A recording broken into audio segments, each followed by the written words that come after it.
Tekrar kanalıma hoş geldiniz. Orkidenizi canlandırıp tekrar çiçek açmasını sağlamak için kökten bir bakım yapıp ev yapımı doğal gübreyle destekleyip yeni alınmış gibi dipdiri bir orkide haline nasıl getiriyoruz? Buyurun birlikte izleyelim.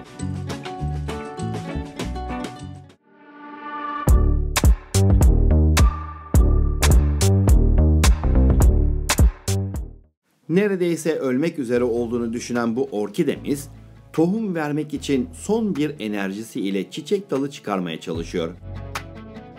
Tahminimce sadece yaprakları ve hava kökleri ile beslenen bu orkidemizin öncelikle kök bakımını yapıp toprak değişimini yapalım. Bir önceki dönemde çiçek veren çiçek dalı halen yeşil. Sadece çiçek verdiği uç kısımlar kurumuş. Orkide toprağını bir kaba boşaltıp kök etrafındaki orkide topraklarını tamamen ayıklıyoruz. Eski toprağını kullanabilmem için önce kontrol etmem gerekiyor. Ancak burada incelediğim kadarıyla ağaç kabukları içerisinde zararlılar kol geziyor.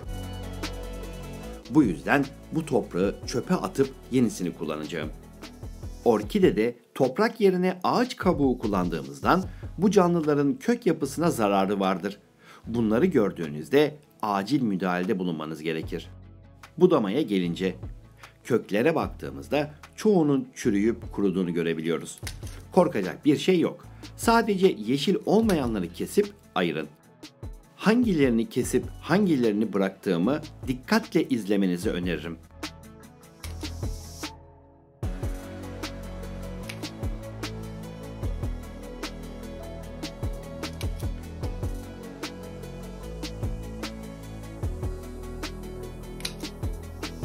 İşte bu siyah olanlar hep çürük olan kökler. Bu ise sağlam olan kök. Renginden belli, yeşil.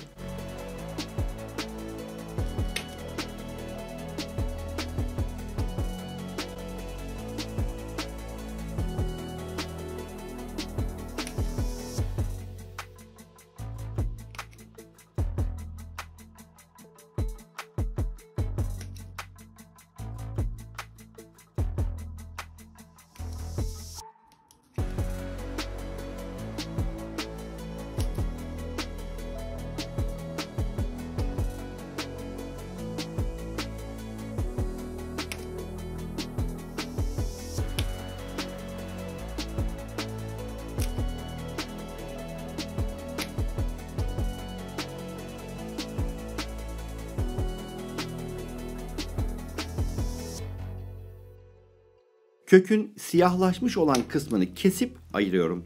Bu kısmın bize faydası değil, zararı olur. Bu kök çürümek üzere, bunu da alıyorum. Kök budamamız tamam. Şimdi bir önceki dönem çiçek vermiş olan çiçek dalının üstündeki kuru olan dalları kesiyorum. Çiçek dalı halen yeşil olduğundan uçtan budamama gerek yok. Bu dal K2 verebilir. Eğer üst taraftan kurumaya başlarsa dipten sayarak 3. boğumun üstünden budayıp budadığımız yere toz tarçın süreceğiz. Budama işleminden sonra orkidenin altına baktığımızda hemen hemen kök kalmadığını görüyoruz. Sadece bu ikisi var. Bu saksı dışarısında duran hava köklerinden bazılarını saksı içerisine sokarak suyu emmesini sağlayacağım. Yaprak tarafına yakın olan bir iki tanesini dışarıda bırakıp kalanını saksı içerisine sokacağım. Yeni aldığımız orkide toprağını bir kaba boşaltıp içerisindeki gereksiz tahta parçalarını çıkarın. Çevrenizde çam ağacı var ise dibine dökülmüş olan kabukları toplayıp orkide toprağı olarak kullanabilirsiniz. Şeffaf orkide saksısının dibine bir avuç kadar orkide toprağını doldurun. Az önce ilettiğim gibi hava köklerinin bir kısmını saksı içerisine yerleştirin. Dikkatli yerleştirin. Çünkü hava kökleri kuru olduğu için kırılgandır.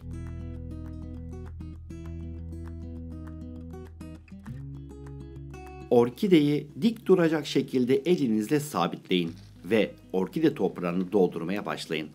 Bir miktar toprak koyduktan sonra saksının kenarlarını vurarak toprağın iyice yerleşmesini sağlayın. Bu işlemi saksı tamamen toprak dolana kadar tekrarlayın. Dışarıda duran kökleri, bunun gibi kökleri çürümüş orkidelerde acil durum olarak kullanabiliriz. Bu gri olan kökler, orkidemizin ihtiyacı olan besini saksı içerisindeki su ile gövdeye aktaracaktır. Bu da bir başka orkidemiz. Bunun da köklerini hızlıca budayıp sıvı besinlerini vermeye başlayalım. Burada sağlam kök yapısı var. Bunlar hariç diğerlerini temizleyelim. Eğer kuru olanları temizlemez isek zamanla saksı içerisine çürür ve orkidemize zarar vermeye başlar. Bitkiler fotosentezi sadece yapraklarıyla yapmazlar. Aynı zamanda kökleri ile de fotosentez yaparlar.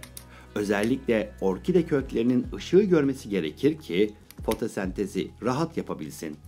Bir önceki orkidede yaptığımız gibi siyahlaşmış olan bu kısmı da kesip atıyoruz. Temiz bir kök yapısı elde etmemiz gerekiyor. Şeffaf saksının dibine bir miktar toprak koyup kökleri kırmadan yerleştiriyoruz.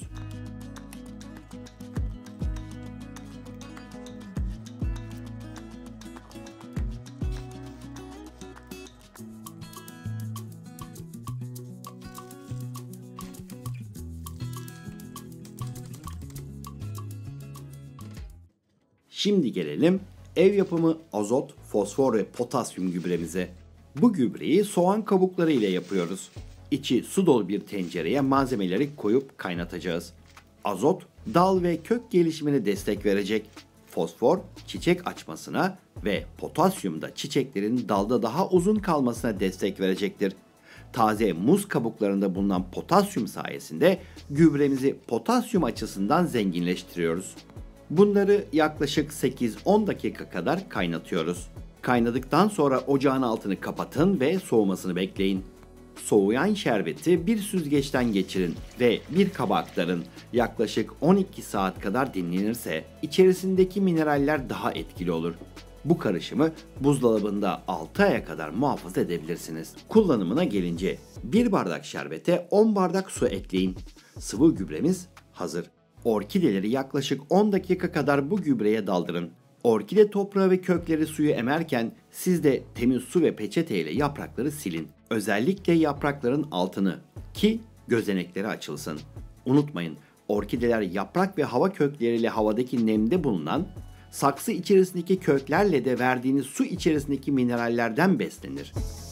Bir videonun da sonuna geldik. Bu videoyu paylaşın ki herkes görsün ve altına yorum yapın. En azından basit bir teşekkür veya bir öneri gibi geri bildirim yazın. Videoyu beğendiyseniz beğeni tıklamayı, kanalıma yeni geldiyseniz kanalıma destek olmak için ücretsiz olarak abone olabilirsiniz. Yeni videolardan ilk siz haberdar olmak istiyorsanız kanalıma abone olup zili aktif etmeyi lütfen unutmayın. Bir sonraki videolarımda görüşmek üzere.